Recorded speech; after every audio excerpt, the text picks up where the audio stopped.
ये modern history Bihar का है, जिसमें हम लोग arrival of European companies, tribal rebellion, revolt कैसे हुआ 1857 का बिहार में, उसका क्या इम्पैक्ट था, नेशनल मूवमेंट पर क्या इम्पैक्ट था, नेशनल मूवमेंट का क्या इम्पैक्ट था बिहार पर, और कैसे बिहार एक सेपरेट स्टेट बनता है, वो सब हम लोग मॉडर्न बिहार में कवर करेंगे, जो कि 72nd BPSC AEDO या और भी जो भी बिहार रिलेटेड एग्ज़ाम्स है जिसमें हिस्ट्री पूछी जाती हैं बिहार की, उसके लिए इम्पॉर्टेंट है। तो ये एक रिवीजन सीरीज टाइप का रहेगा, जिसमें हम लोग कोशिश करेंगे कि याद कर लें चीज़ों को। ये लेक्चर नहीं है, ये रिवीजन सीरीज टाइप का है। तो सबसे पहले देखते हैं कि arrival European company, European companies कैसे आती हैं। तो पहली जो यूरोपियन जो थे वो कौन थे? पोर्चुगीज़ थे, पुर्तगाली थे, जो कि भारत में आए। तो बिहार जो अगर भारत में आए फर्स्ट टाइम पुर्तगाली, तो बिहार में भी पुर्तगाली आएंगे। आपको याद होगा 1498 का टाइम, जिसमें वास्को डी गामा ने पहली बार भारत आने की कोशिश की थी और वो सफल रहे थे आने में। ठीक है, तो बिहार में सबसे पहले, एक्चुअली यहाँ हम लोग बिहार स्पेसिफिक पढ़ेंगे तो पूरा फोकस बिहार पर रहेगा। तो बिहार में सबसे पहले कौन आए? पोर्चुगीज़ आए। और क्यों आए? तो ये ट्रेड करना चाहते हैं किसका? Salt Peter, cotton, porcelain utensil, जो बर्तन होते थे स्पाइसेस के, ये सारा चीज़, ये चार चीज़ याद रखें आप। Salt Peter, cotton, porcelain utensil और स्पाइसेस। और कैसे करते थे, कहाँ से करते थे? पटना से करते थे, पटना से करते थे। और पटना से हुगली, हुगली आपको पता है कहाँ है? हुगली, हुगली है बंगाल में और पटना बिहार में। तो पानी के थ्रू यहाँ जो गंगा नदी थी उसके थ्रू जो भी मटेरियल होता था वो यहाँ से यहाँ तक पहुँचाते थे। फिर देखते हैं डच आते हैं सेकंड में। डच जिसको हॉलैंड भी बोलते हैं या नीदरलैंड भी बोलते हैं, वो जो डच थे वो first time systematic trading house Patna में स्टार्ट किए। तो अगर क्वेश्चन ऐसा आता है कि first time systematic trading house जो थे वो पटना में कौन स्टार्ट किए थे? तो डच स्टार्ट किए थे। और सबसे इंपॉर्टेंट क्वेश्चन इसमें है कि डच आए कब थे? तो 1632 में। ये बहुत बार पूछ चुका है, ये एग्जाम में बहुत बार पूछ चुका है कि आए कब थे? तो 1632 में डच आए थे। अब क्यों आए थे? कोई एक रीज़न होगा ना आने का। तो आए थे यही कॉटन, टेक्सटाइल, सॉल्ट पीटर का ट्रेड करने ये लोग भी आए थे, क्योंकि यही था बिहार में। तो ये हमने बोला कि फर्स्ट सिस्टमेटिक ट्रेडिंग हाउस कहाँ हुआ था? पटना में हुआ था। ठीक है, और ये जो पार्टिकुलर जो ट्रेडिंग हाउस है वो नॉर्दर्न बिल्डिंग है पटना कॉलेज का, जो आज का अपना पटना कॉलेज है ना, उसका जो नॉर्दर्न बिल्डिंग है वहीं पहली बार वो अपना ट्रेडिंग हाउस सेटअप किए थे। कब सेटअप किए थे? 1632 में। क्लियर। और क्या चीज़ का वो ये ट्रेड करते थे? तो कॉटन, टेक्सटाइल, सॉल्ट पीटर का। लेकिन अगर क्वेश्चन आता है कि फर्स्ट टाइम कौन यूरोपियन कंट्रीज आई थी बिहार में, तो पोर्चुगीज़ थे। फिर आते हैं ब्रिटिश। ब्रिटिश जो है वो सबसे पहला जो अपना ट्रेडिंग सेंटर है वो आलमगंज पटना में स्टार्ट करते हैं 1620 में। अब ये कंफ्यूज मत होइएगा, ये तो है 1620 और ये 1632 से, फिर भी हम लोग बोल रहे हैं कि फर्स्ट टाइम ये ट्रेड यहाँ स्टार्ट किए थे। तो ये सही है। एक्चुअली क्या हुआ था ना कि 1620 में आलमगंज में तो ट्रेडिंग सेंटर स्टार्ट किए थे, बट वो 1621 में क्लोज हो गया था। और सिस्टमेटिक ट्रेडिंग हाउस जो थे ना, सिस्टमेटिक ट्रेडिंग हाउस जो वो 1651 में स्टार्ट किए थे। तो कभी भी आया ना कि कौन सबसे पहले स्टार्ट किए थे, तो स्टार्ट कौन किए थे? डच। कब? 1632 में सिस्टमेटिक। और ब्रिटिश कब किए थे? ब्रिटिश कब किए थे? 1651 AD में। राइट। लेकिन पहली बार ट्राई जो किए थे ना वो ब्रिटिश, वो आलमगंज पटना में 1620 में ट्राई किए थे, बट एक साल बाद वो बंद हो गया था। राइट, क्लियर हो गया कन्फ्यूज़न।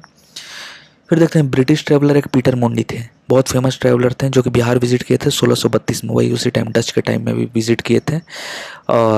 तो फिर जनरली जो भी ट्रैवलर होते थे वो क्यों ट्रैवल करते थे? वो हर जगह घूमते थे, देखते थे कि वहाँ का ट्रेड कैसा, वहाँ का कल्चर कैसा है। ठीक है, तो उन्होंने देखा कि कैसा मतलब ट्रेड का क्या पॉसिबिलिटीज़ है यहाँ। उन्होंने देखा कि डच कंपनीज जो है वो कैसे बिजनेस कर रही है, कैसे मतलब सॉल्ट पीटर, कॉटन, टेक्सटाइल्स का यहाँ से ट्रांसफ़र कर रही है, दूसरे कंट्रीज़ में सेल कर रही है। तो सब यहाँ ऑब्जर्व किया पीटर मुंडी ने। फिर उसके बाद देखते हैं कि factory established by the British is currently functioning as the government printing press. अब ये एक फैक्ट है केवल कि जो भी फैक्ट्री जो ब्रिटिश ने स्टार्ट किया था 1651 AD के टाइम में, तो अभी एक government printing press and survey office जो गुलजार बाग पटना में है, वहाँ उसी का ही मतलब ऑफिस था। अब तो गवर्नमेंट प्रिंटिंग प्रेस और सर्वे ऑफिस बन चुका है, उस टाइम एक फैक्ट्री था वो। ठीक है ना। फैक्ट्री था उस टाइम ब्रिटिश का। फैक्ट्री मतलब ऐसे मत समझिए कि वहाँ प्रोडक्शन हो रहा है। फैक्ट्री का मतलब समझिए आप, जो एक तरह से कि सपोज़ भागलपुर में कॉटन हो रहा है, कॉटन टेक्सटाइल उधर हो रहा है, सिवान या उधर Saran side suppose salt Peter हो रहा है, शोरा हो रहा है, तो सबको वहाँ इकट्ठा किया जाता था, फिर वहाँ से ट्रांसफ़र होता था। जो भी ट्रेडर्स होते थे वो बाहर अपना बेचते थे, ठीक है, तो उसको फैक्ट्री बोलते थे। फिर आते हैं डेंस आते हैं। तो डेंस कंपनी जो है वो नेपाली कोठी है पटना सिटी में, और 1774 एडी में आते हैं। तो डेंस बहुत लेट आते हैं, 18th सेंचुरी में डेंस आते हैं, तो ये ईयर याद रखेंगे। कभी कभी ऑर्डर भी पूछ देता है कि कौन पहले आते हैं, तो ऑर्डर याद रहेगा आपको, पहले पुर्तगाली आए, फिर डच आए, ब्रिटिश आए, फिर डेंस आए। फिर जो मुग़ल रूलर उस टाइम था, देखिए 1774 का एडी का टाइम में आया था, और मुग़ल रूलर जो फारूक सियार था 1713 से 19 तक, वो ब्रिटिश को क्या दिया था, वो बंगाल और सूरत में मतलब ट्रेड करने का परमिशन दिया था, जिसको बोलते हैं ना Magna Carta of trade in India of East India company. ठीक है, तो ईस्ट इंडिया कंपनी को बंगाल और सूरत में like without giving any tax trade करने का पूरा अनुमति था फारूक सियार के टाइम में। अब देखते हैं बंगाल, बिहार और ब्रिटिश के टाइम में बंगाल और बिहार किस तरह से इवॉल्व हो रहा था, क्या क्या वहाँ हो रहा था।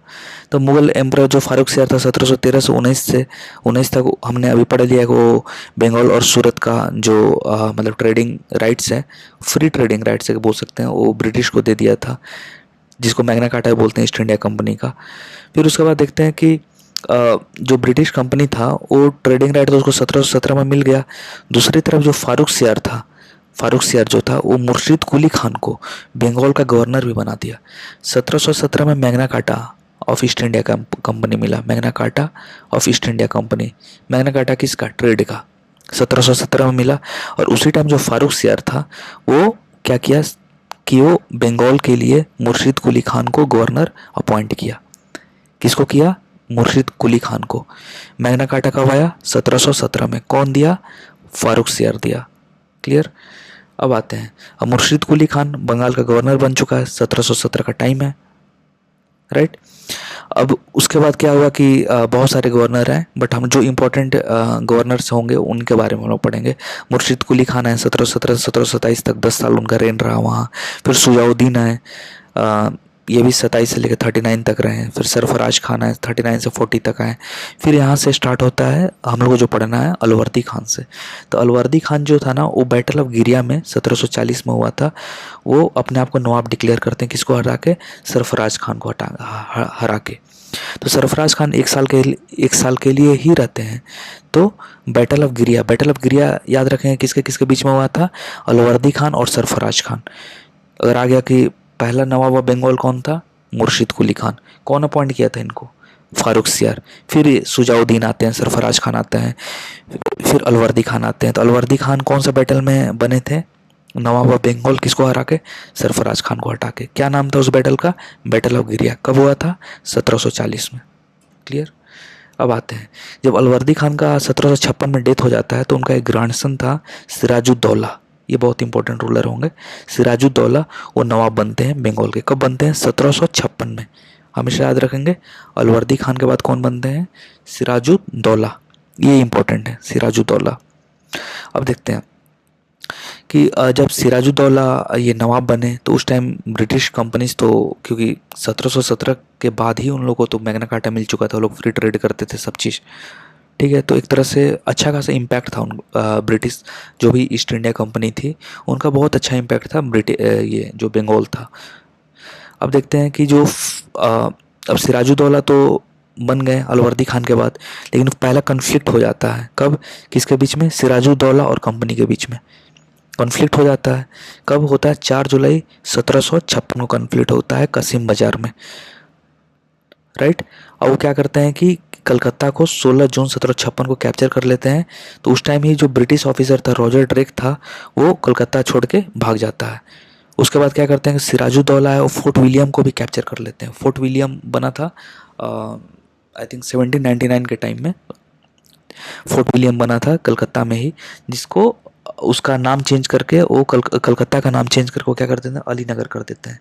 आगे एक अलीनगर का ट्रीटी भी आएगा। तो अलीनगर कुछ नहीं था, वो कलकत्ता का ही नाम चेंज करके सिराजुद्दौला जो है वो अलीनगर कर देते हैं, और फोर्ट विलियम को भी कैप्चर कर लेते हैं सिराजुद्दौला। ठीक है। फिर उसके बाद देखते हैं कि एक बहुत बड़ा बहुत फेमस इंसिडेंट होता है वहाँ इसी बीच में, काल कोठरी, ब्लैक होल ट्रेजेडी जिसको बोलते हैं। ब्लैक होल ट्रेजेडी एक घटना होता है। अब ये घटना होता भी है कि नहीं होता है इसके बारे में अभी तो कुछ ऐसा सबूत नहीं है, बट हॉलवेल एक ब्रिटिश मतलब जो भी एक एम्प्लॉय था, ब्रिटिश ऑफिसर था, जो कि फैलाता है इसको कि हाँ मतलब काल कोठरी में बंद करके एक मतलब ऐसा रहता है कि 18/14 फीट का मतलब एक रूम रहता है, और उसमें बहुत लोगों को बंद कर देता है, 146 ब्रिटिशर्स को बंद कर देता है, और उसमें लास्ट में जब खोलता है उसको तो 23 लोग ही बचते हैं। तो ये बहुत ही अप्रूर ब्रिटेन में हो गया कि ऐसे कैसे कर सकता है, सब वाइट मैन था जो कि मरा था। बट अब ये फेक न्यूज़ था या क्या था, बट ये ब्रिटेन के अखबारों में ये उस टाइम छप चुका था ये। तो एंगर आया लोगों में। लोगों में क्या मतलब जो भी ब्रिटिश जो कंपनीज थी, जो उसके ऑफिसर्स थे, वो उनमें मतलब बदला लेने का भावना तो जग ही गया था उसमें। तो देखते हैं कि जो साउथ में उस टाइम मतलब मद्रास साइड में क्लाइव था, लॉर्ड क्लाइव था। तो क्लाइव क्या किया ना कि क्लाइव अपने सैनिकों के साथ आया और कलकत्ता को फिर से वापस ले लिया। कलकत्ता को कैप्चर कर लिए थे ना, सिराजुद्दौला कैप्चर कर लिए थे, फोर्ट विलियम को भी कैप्चर कर लिए थे, और उसका नाम अलीनगर रख दिए थे। तो लॉर्ड क्लाइव आया, लॉर्ड तो बोलना नहीं चाहिए, क्लाइव आया और उसको कलकत्ता को कैप्चर कर लिया और सिराजुद्दौला को फोर्स किया कि तुम ट्रीटी ऑफ अलीनगर साइन करो 9 फरवरी 1757। अब ये सब तो स्टोरी था, बट हमारा काम का क्या चीज़ है, हमारा काम का चीज़ यही है कि ट्रीटी ऑफ अलीनगर कब हुआ है, ट्रीटी ऑफ अलीनगर कब हुआ है, 9 फरवरी 1757 को हुआ है ट्रीटी ऑफ अलीनगर। ये पहले हुआ है, अभी बैटल ऑफ प्लासी से पहले हुआ है, याद रखेंगे ट्रीटी ऑफ अलीनगर। ये किसका रिजल्ट था, ये इसी का रिजल्ट था। जब क्लाइव कैप्चर कर लिया था कलकत्ता को, सिराजुद्दौला पहले कैप्चर किया था कोलकाता को, फिर ब्लैक होल ट्रेजेडी हुआ, क्लाइव आया कैप्चर किया, फिर उसमें ट्रीटी साइन हुआ, राइट। अब आते हैं, ट्रीटी ऑफ अलीनगर साइन हो गया। अब एक और बड़ा वार स्टार्ट हो जाता है। जनरली जो क्लाइव रहता है वो बोलता है कि ट्रीटी ऑफ जो अलीनगर है उसको वायलेट किया गया है नवाब द्वारा। नवाब कौन थे उस टाइम, सिराजुद्दौला। तो ब्रिटिशर्स तो चाहते थे कि किसी भी तरह कोई ना कोई पंगा हो इधर। तो फिर होता है 23 जून 1757। सोचिए, ये 9 फरवरी 1757, फरवरी के बाद 23 जून 1757 को बैटल ऑफ प्लासी हो जाता है। तो ये दूसरा फैक्ट है अपना। बैटल प्लासी कब होता है, 23 जून 1757, और ट्रीटी ऑफ अलीनगर 9 फरवरी 1757। तो अगर कभी अरेंज करने को दे दिया ना, तो ट्रीटी ऑफ अलीनगर पहले होता है, फिर बैटल ऑफ प्लासी होता है। किसके बीच में बैटल ऑफ प्लासी होता है, तो ब्रिटिश और सिराजुद्दौला के बीच में, ब्रिटिश और सिराजुद्दौला के बीच में भागीरथी नदी के तट पर होता है, जो कि गंगा के ट्रिब्यूटरी है। भागीरथी नदी के तट पर होता है, जो कि गंगा का ट्रिब्यूटरी है। तो आपको ये फेमस स्टोरी पता होगा कि जो भी नवाब थे सिराजुद्दौला, उनको धोखा मिल जाता है अपने ही कमांडर से, मीर जाफ़र से। मीर जाफ़र उनको धोखा दे देता है। फिर ये राय दुर्लभ, ये भी दीवान जो है वो अगेंस्ट रहता है सिराजुद्दौला का। मानिक चंद ऑफिसर इंचार्ज, वो भी अगेंस्ट रहता है। और अमी चंद ये ट्रेडर रहता है, जो कि ब्रिटिशर्स को ही हेल्प करता है। जगजीत सेठ जगत सेठ भी बैंकर आता है, जो कि ब्रिटिश को सपोर्ट करता है। तो देखिए, मीर जाफ़र, राय दुर्लभ, मानिक चंद, अमित चंद, जगत सेठ, ये सब जो रहते हैं ब्रिटिशर्स को मदद करते हैं। और फाइनली होता क्या है कि जो मीर मदान होता है, मीर मदान और मोहनलाल, ये दो कमांडर थे जो कि पार्टिसिपेट किए थे सिराजुद्दौला के बिहाफ पर, सिराजुद्दौला के साथ मतलब उनका हेल्प कर रहे थे सिराजुद्दौला का। बट बिट्रायल हो जाता है, मीर जाफ़र जो है वो मार देता है। फाइनली मीर मदन और मोहनलाल तो लड़ते रहते हैं, बट डेथ हो जाता है, सिराजुद्दौला भी मर जाता है। और उनको कौन मारता है, मीर जाफ़र का जो बेटा रहता है मीरान, वही मार देता है। तो ये पूरा यहाँ से सिराजुद्दौला का डेथ हो जाता है। फिर मीर जाफ़र उसके बाद ये पपेट नवाब बनता है। पपेट नवाब, क्योंकि आप सोचे ना कि मीर जाफ़र ने क्यों हेल्प किया था ब्रिटिशर्स को, क्योंकि वो नवाब बनना चाहता था, सिराजुद्दौला को हरा कर नवाब बनना चाहता था। तो ब्रिटिशर्स ने बोला कि ठीक है तुम नवाब बन जाओ। तो पपेट नवाब बना उसको, क्यों? क्योंकि जो भी पावर था ना वो गवर्नर में था। गवर्नर ऑफ बंगाल जो था रॉबर्ट क्लाइव था। अ, रॉबर्ट क्लाइव नहीं था, कि रॉबर्ट क्लाइव तो उस टाइम था ही, उसके बाद हॉलवेल को बना देता है गवर्नर ऑफ बंगाल। तो ये लोग के पास पावर था, ईस्ट इंडिया कंपनी के पास पावर था।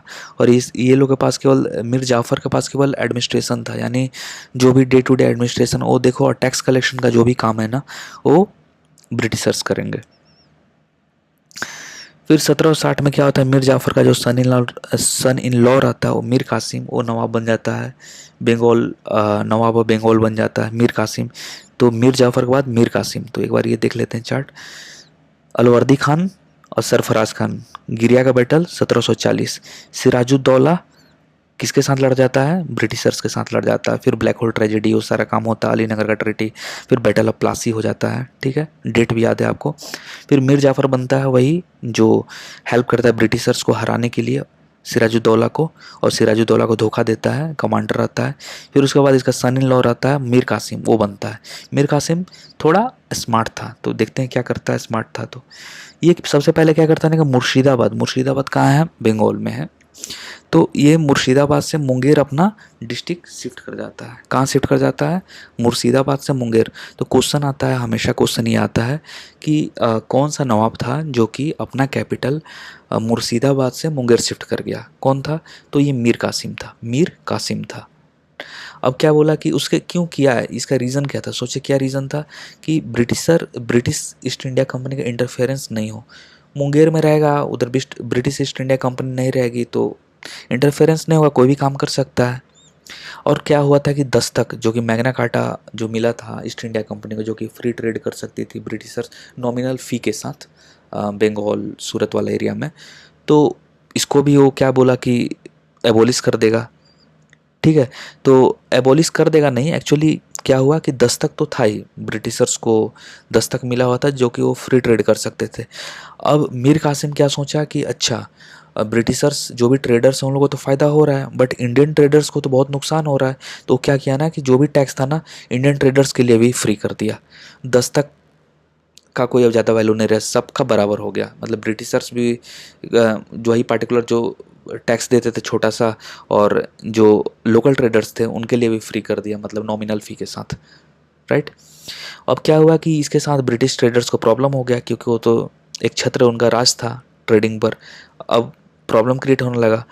तो और उसके साथ क्या हुआ कि जो मीर कासिम था वो थोड़ा सा आगे का सोचता था। तो उसमें उसने क्या किया कि अर्मीनियन मैन नेम्ड गुरगिन खान को अपना आर्मी को मॉडर्नाइज करने के लिए अपॉइंट किया, अपने सेवा में लिया। कि गुरगिन खान जो कि अर्मीनिया का था, वो बोला कि आओ हमारे जो भी आर्मी है उसको तुम मॉडर्नाइज करने में हमारी मदद करो।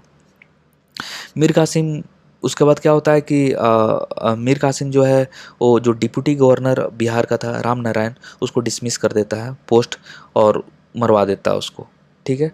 उसके बाद क्या होता है ना कि मीर कासिम जो है वो पटना का पूरा कंट्रोल ले लेता है। राम नारायण ये तो ब्रिटिश एजेंट था राम नारायण, जो कि वहाँ ये डिप्टी गवर्नर ऑफ बिहार का काम करता था, ठीक है। और ये डायरेक्ट जो रिपोर्ट करता था वो ब्रिटिशर्स को रिपोर्ट करता था, ईस्ट इंडिया कंपनी को रिपोर्ट करता था। तो इसको मरवा देता है, फिर मीर कासिम मरवा देता है राम नारायण को। फिर उसके बाद क्या होता है कि पटना का कंट्रोल ले लेता है ये। अब उसके बाद क्या होता है कि मीर कासिम उसके बाद बहुत सारा पटना में सेकर स्टार्ट हो जाता है। वहाँ 47 ब्रिटिश पर्सनल था उसको। अब ये नाम मत याद रखें, एलिस ये सब, बट याद रखें कि जब कब्जा करे कोई भी सिटी को तो वहाँ जो भी फोर्सेस हैं मिलिट्री के, तो वो सब तो अगेंस्ट में आएंगे ही, जो भी ईस्ट इंडिया कंपनी के फोर्सेस थे। तो उस टाइम 47 ब्रिटिश पर्सनल वहाँ का डेथ होता है, जिसको पटना मैसेकर बोला जाता है। ऐसे सोच सकते हैं, ऐसा क्वेश्चन अगर आ गया कि पटना मैसेकर किस नवाब से रिलेटेड है, तो मीर कासिम से रिलेटेड है, ठीक है। उसके बाद क्या हो जाता है कि ब्रिटिशर्स भी मीर कासिम को हटा देता है और मीर जाफ़र को फिर से नवाब बना देता है। इसलिए आप ये देखें चार्ट, मीर कासिम के बाद फिर मीर जाफ़र आ जाता है, राइट। तो उस बीच में जो मीर कासिम रहता है वो क्या करते रहता है, तो एक अलायंस बनाता है। किसके साथ अलायंस बनाता है, तो वो अलायंस बनाता है, वो चला जाता है किसके पास, नवाब शुजा-उद-दौला के पास, जो कि अवध के थे। नवाब शुजा-उद-दौला और मुगल एम्परर जो थे उस टाइम, वो शाह आलम टू थे, उनके पास जाता है और बोलता है कि हम लोग अलायंस बनाते हैं और ब्रिटिशर्स को हराएंगे। उसी का रिजल्ट होता है कि बैटल ऑफ बक्सर 22 अक्टूबर 1764 में बैटल ऑफ बक्सर लड़ा जाता है। बैटल ऑफ बक्सर कब लड़ा जाता है? 1764 में। उसमें क्या होता है कि जो ब्रिटिश जो कमांड आर्मी रहता है ब्रिटिश का, वो रहता है, उसको लीड करता है हेक्टर मुनरो, और हेक्टर मुनरो जो रहता है ना, उस सबको हरा देता है। तीनों का जो कॉम्बिनेशन रहता है, मीर कासिम, अवध का जो नवाब था शुजाउद्दौला, और mighty Mughal emperor Shah Alam two, तीनों को हरा देता है। तो एक तरह से ये टाइम था जब ब्रिटिश लोगों को कॉन्फिडेंस हो गया कि हम लोग तो अब किसी को हरा सकते हैं, एक छत्र हम ही लोग राज करेंगे यहाँ। अब उसके बाद इसका क्या रिजल्ट होता है? बैटल ऑफ बक्सर के बाद क्या रिजल्ट होता है? तो ट्रीटी ऑफ इलाहाबाद साइन किया जाता है 12 अगस्त 1765। ये डेट याद रखेंगे, 12 अगस्त 1765 को ट्रीटी ऑफ इलाहाबाद। देखिए बैटल ऑफ बक्सर 22 अक्टूबर को, फिर 12 अगस्त 1765 को क्या ट्रीटी ऑफ इलाहाबाद साइन किया जाता है, राइट। उसके बाद हम लोगों ने और एक इम्पोर्टेंट इधर डेट देखा था कि बैटल ऑफ प्लासी कब? 23 जून। 23 जून बैटल ऑफ प्लासी, 22 अक्टूबर बैटल ऑफ बक्सर, और 22 अक्टूबर बैटल ऑफ बक्सर और ट्रीटी ऑफ इलाहाबाद 12 अगस्त 1765। ये डेट याद रखेंगे। तो उसमें होता है क्या कि मुगल एम्पर जो शाह आलम टू रहते हैं, वो दे हैड टू गिव दीवानी जो रेवेन्यू कलेक्शन राइट्स है बिहार, बंगाल और उड़ीसा का ईस्ट इंडिया कंपनी को देना पड़ता है, ठीक है, 26 लाख एक्सचेंज पर। यानी बिहार, बंगाल और उड़ीसा ईस्ट इंडिया कंपनी को अब दीवानी देना पड़ा। जो भी मुगल एम्पायर जो शाह आलम टू थे, बोले कि 26 लाख रुपए देंगे और उसका जो भी कलेक्शन रहेगा दीवानी कलेक्शन, वो ईस्ट इंडिया कंपनी करेगी। फिर इन रिटर्न क्या हुआ कि मुगल्स को बोला कि कारा जो कि अवध का पार्ट था और कुछ इलाहाबाद का एरिया जो था, वो मुगल्स को दे दिया जाए अवध का। तो अवध भी था, उसको भी तोड़ दिया गया, कुछ पार्ट दे दिया गया मुगल्स को।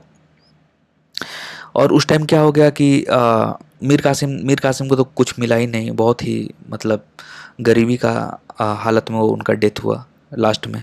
फिर उसको देखा जाएगा बंगाल का क्या सीन हो चुका है। तो बंगाल में डुअल गवर्नमेंट आ चुका है, जिसमें जो लॉर्ड क्लाइव था, जो कि स्टार्ट कौन किया था? लॉर्ड क्लाइव स्टार्ट किया था 1765 में। तो आएगा कि डुअल गवर्नमेंट बंगाल में स्टार्ट करने वाला कौन सा गवर्नर था? तो वो क्लाइव था, लॉर्ड क्लाइव था। इसमें क्या था कि एडमिनिस्ट्रेटिव रिस्पॉन्सिबिलिटी जो मैंने ऊपर बताया नवाब के हाथ में था, और ब्रिटिश जो था वो right of military and tax collection, यानी मिलिट्री और टैक्स कलेक्शन पर जो कंट्रोल रहेगा वो ब्रिटिशर्स का रहेगा, पैसा पर और मिलिट्री पर। लेकिन जो एडमिनिस्ट्रेशन देखना है, रोड देखना है, सपोज खाना देना है किसी को, अगर सपोज पीडीएस सिस्टम अगर होता हो उस टाइम, या और भी मेंटेनेंस है सिटी का, मेंटेनेंस और चीज़ का, तो वो करना है नवाब को। लेकिन जो मिलिट्री और टैक्स कलेक्शन होगा वो ईस्ट इंडिया कंपनी खुद करेगी। तो उसके बाद क्या हुआ कि धीरे धीरे बहुत सारा करप्शन बढ़ने लगा। मतलब ट्रेडिंग करने, जो भी प्राइवेट ट्रेडिंग होता था बहुत सारा, मतलब तो करप्शन बढ़ गया। उसके बाद क्या हुआ कि वारेन हेस्टिंग को 1772 में अपॉइंट किया गया, ठीक है। और उन्होंने क्या किया कि जो भी डुअल गवर्नमेंट सिस्टम था उसको एंड किया। अब ये क्यों एंड हुआ? क्योंकि एक याद होगा आपको, रेगुलेटिंग एक्ट ऑफ 1773, 73 का रेगुलेटिंग एक्ट। उसके बाद ही ब्रिटिश ब्रिटिश जो भी मतलब ब्रिटिश पार्लियामेंट का डायरेक्ट इंटरवेंशन हो गया ईस्ट इंडिया कंपनी में, यानी कंट्रोल करना चाहा ईस्ट इंडिया कंपनी को। अब 1765 में ये एक इम्पोर्टेंट, ये तो ऐसे बता दिया मैंने कि रॉबर्ट क्लाइव था ना, वो राजा सीताब राय और एज नायब दीवान बनाया रेवेन्यू कलेक्शन बिहार के लिए, कौन? राजा सीताब रॉय को। और मोहम्मद राजा खान को बंगाल के लिए बनाया, राय दुर्लभ को उड़ीसा के लिए। दुर्लभ उड़ीसा, राजा खान बंगाल, और नायब दीवान ये बिहार वाला कौन था? राजा सीताब। तो बिहार का कौन था? सीताब था। राजा खान, मोहम्मद राजा खान बंगाल का, दुर्लभ उड़ीसा। डी है दुर्लभ, डी है उड़ीसा, याद रहेगा। सीताब बिहार। फिर देखते हैं उसी टाइम फेमिन भी आ गया था ना, 1777 के टाइम में बहुत सारा फेमिन आ गया था, खाने का बहुत मतलब कुछ था, शॉर्टेज पड़ गया था, तो उस टाइम ही गोलघर जो आप देखते हैं पटना में, वो कंस्ट्रक्ट कर उसी के मतलब उसके बाद ही कंस्ट्रक्ट किया गया था, ताकि उसमें जो भी ग्रेन्स होते हैं फेमिन के टाइम में उसको स्टोर किया जा सके और बाद में यूज़ किया जा सके। तो 1784 में ये बन के तैयार हो गया था। और कौन स्टार्ट किया था इसको बनाना, कौन इसको मतलब डिज़ाइन किया था? British engineer John Garstin. क्या नाम था? John Garstin, right. तो ये हो गया अपना अराइवल ऑफ यूरोपियन कंपनीज। और बंगाल का क्या, बंगाल पे क्या इम्पैक्ट था किसका? तो बंगाल पर क्या इम्पैक्ट था? ब्रिटिशर्स का। अब देखते हैं tribal tribal rebellion. Tribal rebellion पूरा फैक्ट्स है, इसको याद रखना है। तो सबसे पहले ट्राइबल रिवेलियन जो पहाड़िया रिवेलियन है, पहाड़िया रिवेलियन, ये राजमहल हिल्स वाला एरिया में होता है, राजमहल हिल्स। और ये कहाँ है? ये कौन लीडर थे इसका? तो राजा जगन्नाथ, राजा जगन्नाथ। अब राजमहल हिल्स किधर है ना, कि देखिए ये हो गया अपना झारखंड आज का, ये बिहार वाला एरिया हो गया, और ये हो गया बंगाल वाला, वेस्ट बंगाल वाला एरिया। तो यही राजमहल हिल्स है, इधर इसी साइड राजमहल हिल्स है। तो इसी साइड पहाड़िया रहता था, इसी पहाड़ के आसपास रहता था, पहाड़िया रिवेलियन हुआ था। और पहाड़िया जो जनजाति था यहीं रहता था राजमहल हिल्स में। और राजा जगन्नाथ लीडर थे जो रिवोल्ट किए थे। फिर तिलका मांझी रिवेलियन, तिलका मांझी भागलपुर से हैं, तिलका मांझी लीडर थे इसके। कब हुआ था? 1778 के टाइम में। तमार रिवेलियन कहाँ? छोटा नागपुर। छोटा नागपुर जो प्लेटी वाला रीजन है, भोलानाथ सहाय थे। लीडर कौन थे? भोलानाथ सहाय। तो तिलका मांझी का मांझी, पहाड़िया का राजा जगन्नाथ, जगन्नाथ। तमर का भोलानाथ सहाय, तमर का भोलानाथ सहाय, छोटा नागपुर। चेरो, चेरो पलामू रीजन, भूषण सिंह। कहाँ? कौन? भूषण सिंह। तमर का भोलानाथ सहाय, तमर भोलानाथ सहाय, चेरो भूषण सिंह। पहाड़िया रिवेलियन कौन था? कौन? जगन्नाथ, जगन्नाथ, जगन्नाथ सहाय, तमार, तमार रिवेलियन, चेरो भूषण सिंह, चेरो भूषण सिंह। फिर कोल रिवेलियन, कोल रिवेलियन थे, ये याद रखें, पूछता भी है क्वेश्चन, बुद्धो भगत। कोल, कोल, कोल ओ है इसमें भी सोचे बुद्धो, कोल बुद्धो भगत, छोटा नागपुर वाला रीजन में। छोटा नागपुर में तमार भी था। तमार का कौन थे लीडर? भोलानाथ सहाय, भोलानाथ। संथाल रेवेलियन, ये डेट एकदम याद रखें, 1855 से 56, यानी 1857 से जस्ट पहले संथाल रेवेलियन हुआ था। ये याद रखेंगे, संथाल रेवेलियन का हुआ था 1855 से 56 संथाल परगना में। और इसके जो भी लीडर थे कौन थे? सिद्धू कन्हू चांद और भैरव। कौन? सिद्धू कन्हू चांद और भैरव। तमार का कौन? भोलानाथ सहाय। पहाड़िया जगन्नाथ, राजा जगन्नाथ। चेरो, चेरो, चेरो बोलिए, भूषण सिंह। कुल बुद्धो, बुद्धो भगत, छोटा नागपुर, बुद्धो भगत। लीडर जरूर याद रखें, ये कुछ इंपॉर्टेंट है, ये कुछ इंपॉर्टेंट लीडर जरूर याद रखें। तिलका मांझी तो याद रहेगा, और पहाड़िया का राजा जगन्नाथ। फिर सरदारी रिवेलियन होता है छोटा नागपुर वाला रीजन में। ये मुंडा रिवेलियन, ये बहुत इंपॉर्टेंट है, 1895 से 1900। छोटा नागपुर बिरसा मुंडा के टाइम ये लीडर थे, बिरसा मुंडा लीडर थे। ताना भगत का कौन? जतरा भगत। ताना भगत का लीडर कौन? जतरा भगत। 1913-14 में हुआ था। ताना भगत का कौन? जतरा भगत। तो चलिए फिर से एक बार रिवाइज कर लेते हैं। पहाड़िया, पहाड़िया कौन थे लीडर? पहाड़िया के जगन्नाथ, राजा जगन्नाथ, जगन्नाथ याद रखें। फिर आप बताएं, ताना भगत रिवेलियन कौन थे? जतरा भगत, ताना भगत, जतरा भगत। फिर मुंडा रिवेलियन याद है, बिरसा मुंडा, कब? 1900 के आसपास, 1895 से 1900। फिर संथाल लीडर याद रहेगा, सबको याद रहेगा ये, सिद्धू कन्हू चांद भैरव। कब हुआ था? ईयर 1855 56। हो रिवेलियन 1820-21 में हुआ था। अगर अरेंज करने को कहीं दे दिया ऐसे तो आप याद रखेंगे 1820-21 में हुआ था हो रिवेलियन। और पहाड़िया 1778 में, तिलका मांझी 1778 से 85, तमर 1789 के टाइम, छोटा नागपुर भोलानाथ साहब, भोलानाथ, तमर भोलानाथ। फिर देखते हैं संथाल रिवेलियन। संथाल रिवेलियन देख लेते हैं इसको।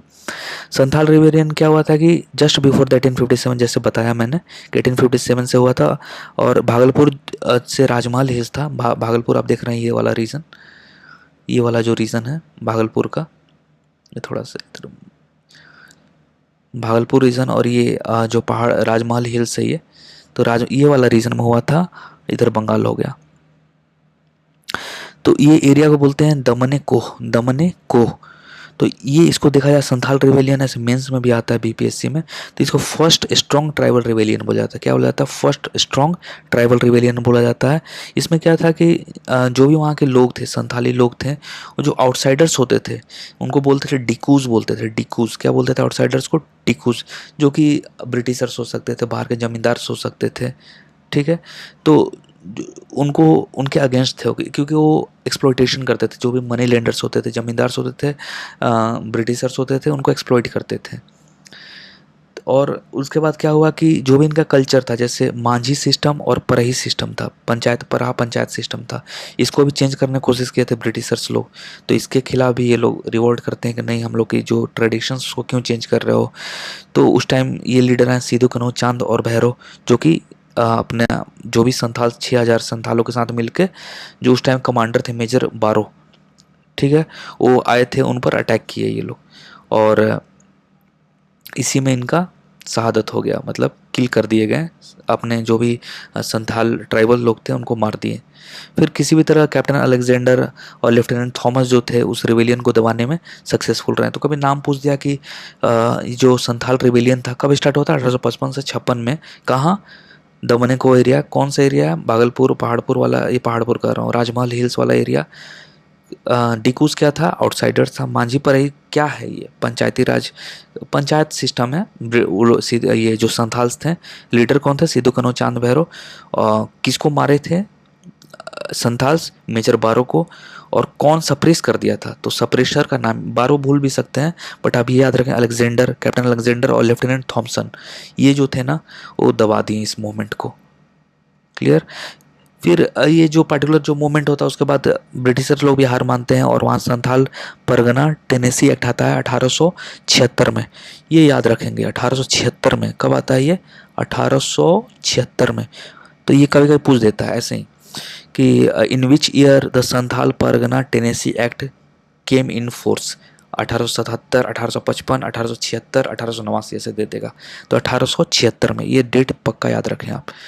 फिर उसके बाद क्या, जो परहा और मांझी सिस्टम था, पंचायत सिस्टम था, इसको फिर से रिकॉग्नाइज कर लेते हैं और फिर उसके बाद शांति आ जाता है संथाल में। फिर उसके बाद आते हैं सबसे बड़ा इम्पोर्टेंट ये रिवेलियन है मुंडा रिवेलियन, जो कि 1895 से 1900 के आसपास हुआ था। और इसको बोलते हैं उलगुलान रिवेलियन। इसको क्या बोलते हैं? उलगुलान। तो कभी ये पूछा है, यूपीएससी में भी क्वेश्चन पूछा है कि उलगुलान रिवेलियन किसको बोलते हैं? तो मुंडा रिवेलियन को बोलते हैं। तो उसमें भी यही था, जो जनरली होता था कि बाहर के लोग आते थे, इंटरफेयर करते थे, चाहे वो मनी लेंडर्स हो, ब्रिटिशर्स हो, इंटरफेयर करते थे अपना ट्रेडिशनल सिस्टम में। तो इसमें भी डिकू जो आउटसाइडर थे, वो खूंट-कुटी सिस्टम होता था। खूंट-कुटी सिस्टम क्या था ना कि जो भी मुंडा के जो ट्राइबल लोग थे, वो लोग का जो खेत रहता था ना, ये इसमें कलेक्टिव ओनरशिप रहता है। जैसे मान लीजिए कोई एक पर्सन M1 है, M2 है, M3 है, तो ये सबका ये ज़मीन एक कलेक्टिव, ये पर्टिकुलर जो लैंड है पीस, वो कलेक्टिव रहता था। तो ब्रिटिशर्स आके इसको चेंज करना चाहें और क्या किए कि ये जो लैंड है ना, ये ज़मींदार को देने लगे, ज़मींदार को देने लगे। तो सोचिए आप लोगों का लैंड है और उसको ज़मींदार को देना, कोई ब्रिटिशर्स देने लगे, तो ऑब्वियसली अच्छा नहीं लगेगा। तो रिवोल्ट कर दिए। किसके, कौन उस टाइम लीड कर रहे थे? तो बिरसा मुंडा। बिरसा मुंडा जो थे वो लीड कर रहे थे। और बिरसा मुंडा उस टाइम के एक तरह से कैरिज्मेटिक फिगर थे ट्राइबल्स लोग के लिए। उनको बहुत सारे मतलब नाम से बोला जाता है, जैसे धरती आबा। उनको बोला जाता है कि सिंह बोंगा का इनकारनेशन है, भगवान के रूप में देखा जाता था। फिर उनके जो गुरु थे वो आनंद पांडे थे। आनंद पांडे थे जो कि उनको वैष्णविज्म से मतलब अवगत कराएं। और इनका क्या टीचिंग था? प्योरिटी ऑफ कंडक्ट और self improvement and monotheism. Generally होता क्या था कि उस टाइम मुंडा जो भी ट्राइबल्स थे, वो जो जंगल में मिलने वाला शराब या और सब जो होता है उसका सेवन करते थे। बट जो बिरसा मुंडा आए तो बोले कि नहीं नहीं, हम लोग को प्योरिटी ऑफ अपने कंडक्ट में प्योरिटी लाना पड़ेगा, ये सब इंटॉक्सिकेंट को नहीं पीना है, खाना है, फिर सेल्फ इम्प्रूवमेंट करना है, और बोलते हैं कि एक ही भगवान है। तो ये हो गया अपना मुंडा रिवेलियन। फिर एक बहुत इंपॉर्टेंट क्वेश्चन जो यहाँ से पूछता है हर बार कि जो बिरसा मुंडा थे वो 3 फरवरी 1900 के टाइम 1900 में इनको अरेस्ट किया गया था। कब अरेस्ट किया गया था? 3 फरवरी 1900 में अरेस्ट किया था। और ये कौन से डिजीज से मरे थे? कोलरा से मरे थे। 9 जून 1900 को जेल में ही मर गए थे। 9 जून 1900 को, याद रखें कब? 9 जून 1900 को मरे थे। ये पूछ चुका है, ये बीपीएससी पूछ चुका है ये क्वेश्चन, कौन सा दिन मरे थे? 9 जून 1900। और फिर छोटा नागपुर टेनेसी एक्ट 1908 में लाया गया। कब लाया गया? छोटा नागपुर टेनेसी एक्ट लाया गया, और जो भी खुटकुटी सिस्टम है फिर से उसको मतलब ये एक्सेप्ट कर लिया गया कि ठीक है इसमें चेंज नहीं करेंगे। और छोटा नागपुर टेनेसी एक्ट 1908 में आया गया था। और संथाल 1876, याद रहेगा, संथाल 1876, और ये टेनेसी 1908। फिर 15 नवंबर को बर्थ एनिवर्सरी होता है बिरसा मुंडा साहब का। फिर उसके बाद क्या होता है कि उसी दिन मतलब 2021 से जनजातीय गौरव दिवस मनाया जाने लगा। और 15 नवंबर एक बहुत इंपॉर्टेंट डेट हुई है, 15 नवंबर 2000। उस दिन क्या हुआ था? तो बिहार और झारखंड अलग हुआ था। तो जनजातीय गौरव दिवस के दिन ही हुआ था वो साल अलग था 2000, ये 2021 में जनजातीय गौरव दिवस मनाया जाता है। तो आज के लिए अभी इतना ही छोड़ते हैं, फिर आगे हम लोग कर लेंगे, कुछ मोमेंट बाकी है, और फिर रिवोल्ट ऑफ 1857। Thank you.